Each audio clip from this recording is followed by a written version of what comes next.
Now, for hundreds of years, the buried city of Pompeii has given archaeologists astonishing snapshots of life in ancient Rome, but it still holds some secret. A photograph captures a single moment, but the plaster casts of Pompeii captured something more, a final breath. For over a century, we thought we knew what that moment meant. Then, I scanned the bodies inside. The computers found something that shatters our assumptions. A baffling, impossible discovery locked in their skeletons.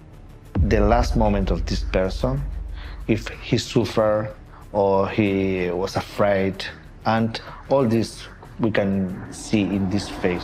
A state of being that just doesn't fit with the ancient world. The AI found a moment that shouldn't exist, and it's revealing a truth about Pompeii far stranger than we ever imagined. The perfect paradox. For more than 150 years, the bodies of Pompeii were just surfaces. In the 1860s, an archaeologist named Giuseppe Fiorelli had a brilliant idea. He found strange hollow spaces in the hardened ash, 9 feet thick. He realized these were the spaces left by decomposed bodies. By pouring plaster into these voids, he created the haunting casts we know today. We could see their final poses, a person covering their face, a family huddled together. But you see, that's all we saw. The truth of who they were, their bones, their health, their lives, was locked inside that plaster shell. To break them open would be to destroy them. For decades, that was that. In the 1990s and early 2000s, scientists tried using basic CT scanners, the same kind you find in hospitals. But the results were, to put it mildly, terrible. The problem is that old, porous bone and dense plaster look almost the same on a standard scan. It was a fuzzy, grey mess. Nobody could tell for sure what was a rib and what was just a lump of plaster. Then came the new project. A team of radiologists, archaeologists, and AI engineers tried something different. They fed all that fuzzy, useless scan data into a powerful new artificial intelligence. The thing nobody tells you about this kind of AI is that it's a machine learning system. It had been trained on thousands of modern medical scans of living people. It learned to recognize the teeniest, tiniest patterns that define a human bone, patterns a human eye would miss. This AI learned to tell the difference between plaster, hardened volcanic ash, and real 2,000-year-old bone, even when their densities were almost identical. It was like giving a detective a super-powered magnifying glass. The AI digitally peeled back the plaster, layer by layer, and rebuilt the entire skeleton hidden inside in perfect 3D. And that's when they saw it. The moment that shouldn't exist. The researchers were staring at the screen and the AI was showing them teeth. But not the teeth they expected. These victims, who perished in 79 AD, had perfect teeth. We're not just saying good for their time, they had teeth that are healthier than most people walking around America today. The scans showed almost zero cavities. The enamel was thick and strong. The bone around the roots was healthy. This was baffling. This shouldn't be possible. We think of the ancient world as a time of rough food, no dentists, and bad hygiene. So how did this happen? The AI data, combined with chemical analysis, gave them the answer. The very volcano that ended their lives, Mount Vesuvius, had first given them a strange gift. The volcanic soil in the Pompeii region was incredibly rich in fluorine. The water they drank from the local springs was, essentially, natural fluoride water. The vegetables and grains they grew in that soil soaked up the fluorine. Their entire lives, they were getting a perfect, constant dose of fluoride, strengthening their teeth from childhood. And there was another factor: their diet. People are crazy about the Mediterranean diet today. Well, the people of Pompeii invented it. The scans showed they ate whole grains, lots of fish, vegetables, and olive oil. But here's the key. They ate almost no sugar. Refined sugar, as we know it, didn't exist for them. Their only sweeteners were honey and fruits. This meant the bacteria that feed on sugar and cause cavities just couldn't survive in their mouths. This is the contradiction. The AI captured this snapshot of vibrant, strong, perfectly healthy people. And that is the moment that shouldn't exist, because it's a moment of perfect, modern-looking life, frozen inside a scene of utter, brutal destruction. This perfect health just makes the way they perished even more tragic. But the teeth were just the first clue. What the AI found next would rewrite stories for a century. Secrets of the skeletons. The AI wasn't just a medical scanner, it was a truth machine. It had no feelings, it had no bias. It didn't care about our romantic stories, it just read the data. And that data, to put it bluntly, started to wreck our favorite, most heartbreaking tales of Pompeii. The most famous example is a cast known all over the world.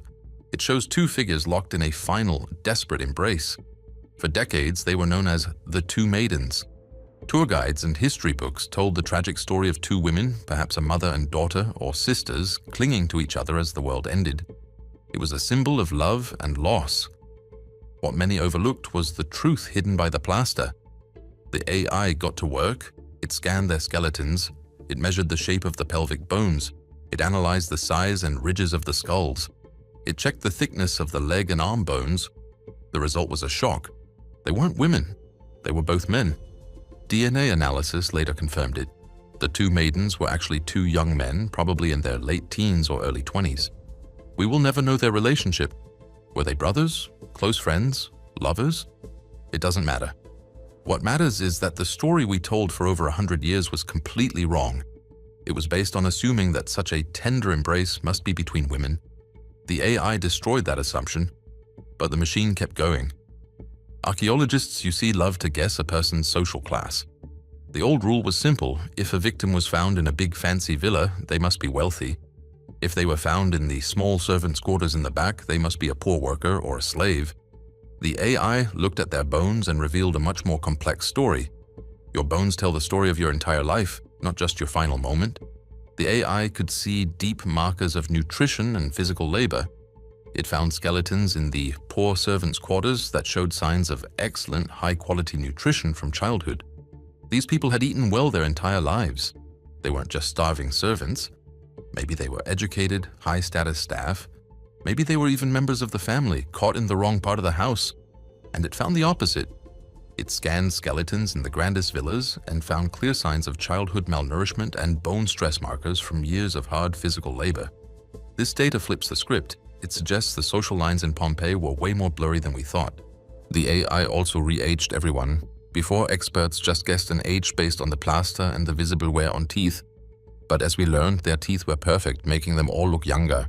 The AI didn't look at the surface. It looked at bone fusion in the skull, the state of the joints, and the density of the bones. The results were stunning.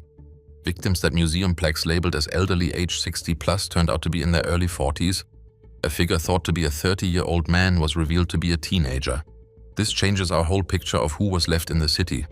It wasn't just the old and the sick, it was hundreds of strong, healthy prime-of-life adults who were caught.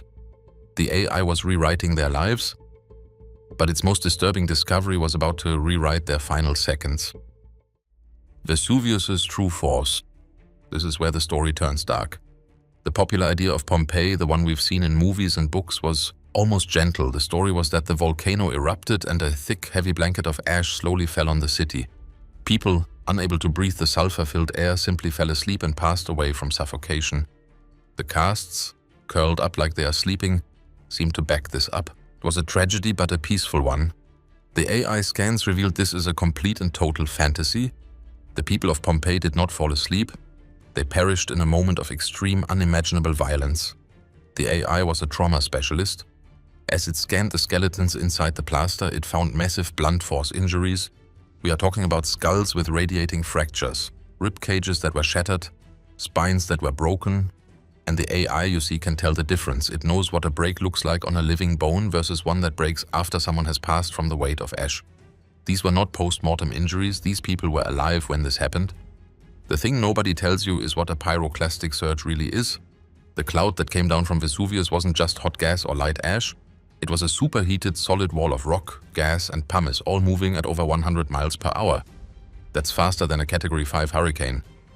The AI scans show bodies that were hit by this thing. They weren't gently covered, they were hit by a super hot freight train. They were thrown, crushed, and broken instantly.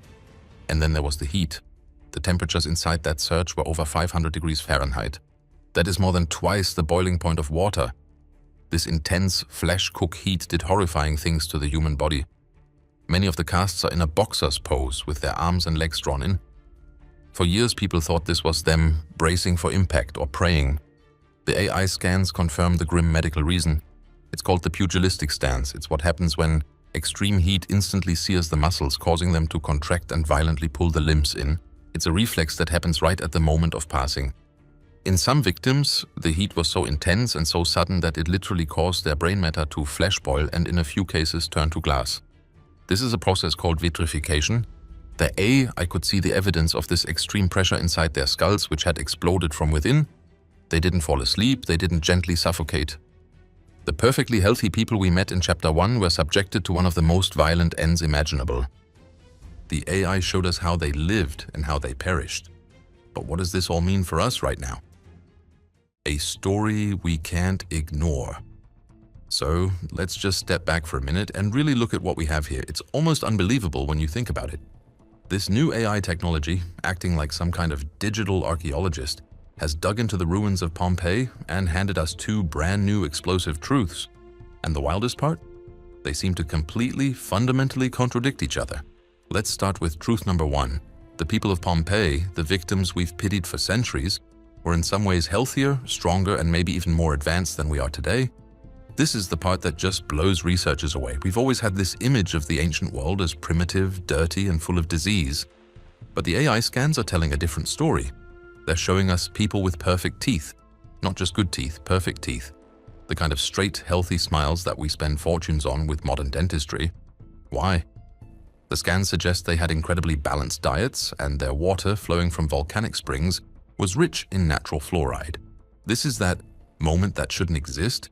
It's a snapshot of modern-level health, a clean, well-fed society thriving in the ancient world. It shatters our assumptions.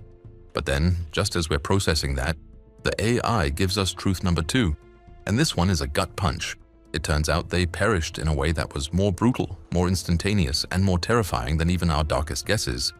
We've all seen the plaster casts, the bodies huddled in corners. We've held on to this romantic, tragic idea that they were suffocated by ash, peacefully falling asleep. The AI has utterly destroyed that myth. By analyzing the bones inside those casts, the scans show us the real cause of death.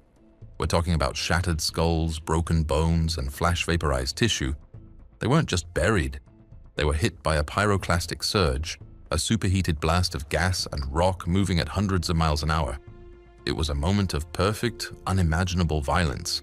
So, people watching this, you're probably wondering, what do we do with this information? How can both of these things be true at once? Does a society with perfect teeth just get wiped off the map in a microsecond? Are we missing a key detail? The thing is, this AI technology, this cold, hard data, has done something completely unexpected. It has forced us to look at these victims as people again, not just as museum objects, not as the baker or the dog, but as individuals with bodies, with health and with traumatic injuries. And this creates a big, new, complicated question. It's a question we can't avoid anymore. For over 150 years, we have put these plaster casts on display. Millions of people every single year walk past them. They are, let's be honest, a tourist attraction. People take photos, they point, they get selfies. But now, is it still okay to display them like this? Now that the AI has given us their private medical files, now that it has shown us their shattered skulls and their broken bones, now that it has given us, essentially, their autopsy reports, does it change things? The AI has opened a door to the past we can never close. But does knowing the exact brutal way they perished change our right to look at them? Let us know your thoughts. Hit that subscribe button and like for more secrets from history.